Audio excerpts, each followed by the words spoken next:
أعوذ بالله من الشيطان الرجيم بسم الله الرحمن الرحيم والتين والزيتون وطور سينين وهذا البلد الأمين സൂറത്തു തീൻ 1 മുതൽ 4 വരെ.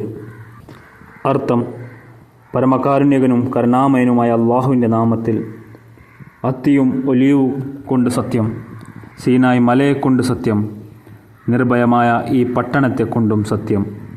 ഖലീഫത്തുൽ മസീഹ് സാനി റളിയല്ലാഹു തആല അൻഹുയുടെ തഫ്സീർ കബീറിനെ ആസ്പദമാക്കിയാണ് കഴിഞ്ഞ ദർസുകളിൽ ഈ ആയത്തിൻ്റെ വിശദീകരണം നൽകിയത്. തുടർന്ന് ഹുസൂർ പറയുന്നു, ഈ സൂറത്തിന് മുമ്പുള്ള ഏതാനും സൂറത്തുകൾ പരിശോധിക്കുകയാണെങ്കിൽ അതിലൊക്കെ തന്നെ ഹിജ്റത്തിനെ കുറിച്ച് പരാമർശിച്ചിട്ടുള്ളതായി നമ്മൾക്ക് കാണാൻ കഴിയുന്നതാണ്. ഈ ഒരു വിഷയത്തെക്കുറിച്ച് സൂറത്തുൽ ഫജറിൽ നിന്ന് ആരംഭിക്കുകയും തുടർന്നുള്ള എല്ലാ സൂറത്തുകളിലും ഹിജ്റത്തിനെക്കുറിച്ച് സൂചിപ്പിക്കുകയോ അതല്ലെങ്കിൽ വിശദീകരിച്ചുകൊണ്ട് പരാമർശം വന്നിട്ടുണ്ട്. അതിൻ്റെ ആദ്യ ഭാഗത്ത് മുസ്ലിങ്ങളോട് നിങ്ങൾക്ക് ഹിജ്റത്ത് ചെയ്യേണ്ടി വരുമെന്ന് അള്ളാഹു പറയുകയുണ്ടായി. പിന്നീട് ആ ഹിജ്റത്ത് ഏത് വിധത്തിലുള്ളതായിരിക്കുമെന്നും പറയുകയുണ്ടായി.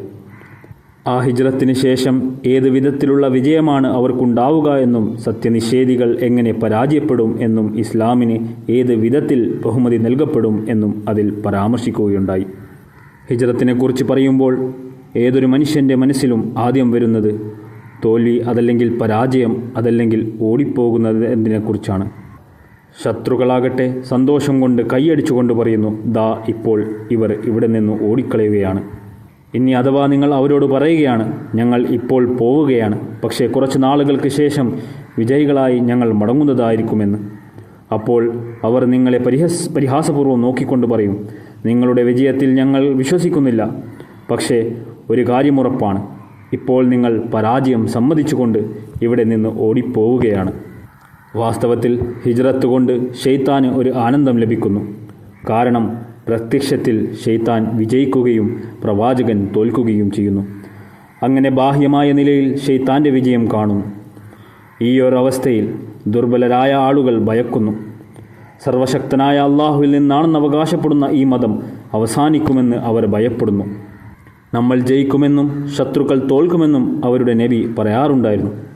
പക്ഷേ സംഭവിച്ചത് അദ്ദേഹം തന്നെ ശത്രുവിനെ ഭയന്ന് ഓടിപ്പോകുന്നത് ആണ് എന്നവർ വിചാരിക്കുന്നു. ഹിജ്റത്ത് കൊണ്ട് ശൈത്താൻ പ്രത്യക്ഷമായ നിലയിൽ വിശ്വാസികൾക്ക് മേളിൽ വിജയം നേടുകയും ദുർബലരായ വിശ്വാസികളുടെ പാദങ്ങൾ ഇളക്കുകയും ചെയ്യുന്നതിനാൽ സർവശക്തനായ അള്ളാഹു ഇവിടെ 4 ഹിജ്റത്തുകളുടെ ഉദാഹരണങ്ങൾ വിവരിച്ചു തന്നുകൊണ്ട് പറയുകയാണ്. ഇതിനു മുമ്പും ശൈത്താൻ സർവശക്തനായ അള്ളാഹുവിൻ്റെ പ്രവാചകന്മാരെ പ്രത്യക്ഷത്തിൽ തോൽപ്പിക്കുകയും അവരെ അവരുടെ ജന്മനാട്ടിൽ നിന്ന് പുറത്താക്കുകയും ചെയ്തിട്ടുണ്ട്. എന്നാൽ അന്തിമഫലം എന്തായിരുന്നു? അള്ളാഹു അവരുടെ കുറവുകൾ മറച്ചുകൊണ്ട് അവരുടെ തോൽവിയെ പിന്നീട് വിജയത്തിലേക്ക് മാറ്റിമറിക്കുകയുണ്ടായി. അള്ളാഹു പറയുകയാണ്, നിങ്ങൾ എൻ്റെ റസൂലിനെ വളരെയധികം കഷ്ടപ്പെടുത്തുകയും ഒടുവിൽ അദ്ദേഹത്തിന് മക്കയിൽ നിന്ന് പലായനം ചെയ്യാൻ അദ്ദേഹം നിർബന്ധിതനാകുന്നു. നിങ്ങൾ വിചാരിക്കുന്നു നിങ്ങൾ അദ്ദേഹത്തെ തോൽപ്പിക്കുകയും അദ്ദേഹത്തെ നിങ്ങളുടെ നാട്ടിൽ നിന്ന് പുറത്താക്കുകയും ചെയ്തു എന്ന്. പക്ഷേ ഓർത്തുകൊള്ളുക, അവസാനം നിങ്ങൾക്കു തന്നെയാണ് അപമാനം ഏൽക്കേണ്ടി വരിക. തുടർന്ന് അള്ളാഹു പറയുന്നു, അതിനാൽ ഞാൻ നിങ്ങളുടെ മുമ്പിൽ 3 ഉദാഹരണങ്ങൾ അവതരിപ്പിക്കുന്നു. 3 പ്രാവശ്യം ശൈത്താൻ അള്ളാഹുവിൻ്റെ പ്രവാചകന്മാരെ അവരുടെ സ്വന്തം നാട്ടിൽ നിന്ന് അവരെ പുറത്താക്കി. എന്നാൽ ഈ 3 തവണയും ആ പ്രവാചകന്മാർ ആ നാടുകളിൽ നിന്ന് പോയത് ശത്രുവിൻ്റെ നാശത്തിന് കാരണമാവുകയും ചെയ്തു.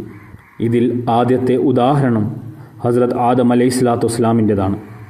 പ്രത്യക്ഷത്തിൽ ഹസ്രത്ത് ആദം അലൈഹിസ്സലാത്തു വസ്സലാം ശൈത്താൻ്റെ മുന്നിൽ പരാജയപ്പെട്ടു. കാരണം അല്ലാഹു തആല അവരെ ഒരു മരത്തിൻ്റെ അടുക്കലേക്ക് പോകുന്നതിൽ നിന്ന് വിലക്കിയിരുന്നു. എന്നാൽ ശൈത്താൻ്റെ വശീകരണത്തിൻ്റെ ഫലമായി അവർ ആ വൃക്ഷത്തിൻ്റെ അടുക്കലേക്ക് പോയി. അതിനാൽ അവർക്ക് പലതരം കഷ്ടപ്പാടുകൾ അനുഭവിക്കേണ്ടി വന്നു. ഈ സംഭവത്തെ പരാമർശിച്ചുകൊണ്ട് സർവശക്തനായ അള്ളാഹു വിശുദ്ധ ഖുർആനിൽ സൂറ താഹയിൽ പറയുന്നു, അപ്പോൾ നാം പറഞ്ഞു, ഓ ആദം, തീർച്ചയായും ഇവൻ നിൻ്റെയും നിൻ്റെ ഭാര്യയുടെയും ശത്രുവാണ്. അതുകൊണ്ട് ഇവൻ നിങ്ങൾ രണ്ടുപേരെയും ഈ തോട്ടത്തിൽ നിന്ന് പുറത്താക്കാതിരിക്കട്ടെ. അങ്ങനെയാകുന്ന പക്ഷം നീ കഷ്ടപ്പെട്ടു പോകും. തീർച്ചയായും നിനക്കിതിൽ വിശക്കേണ്ടതില്ല, നഗ്നനാകേണ്ടതുമില്ല. തീർച്ചയായും നിനക്കിതിൽ ദാഹമുണ്ടാവുകയില്ല, വെയിലിൻ്റെ ഉഷ്ണമേൽക്കുകയുമില്ല.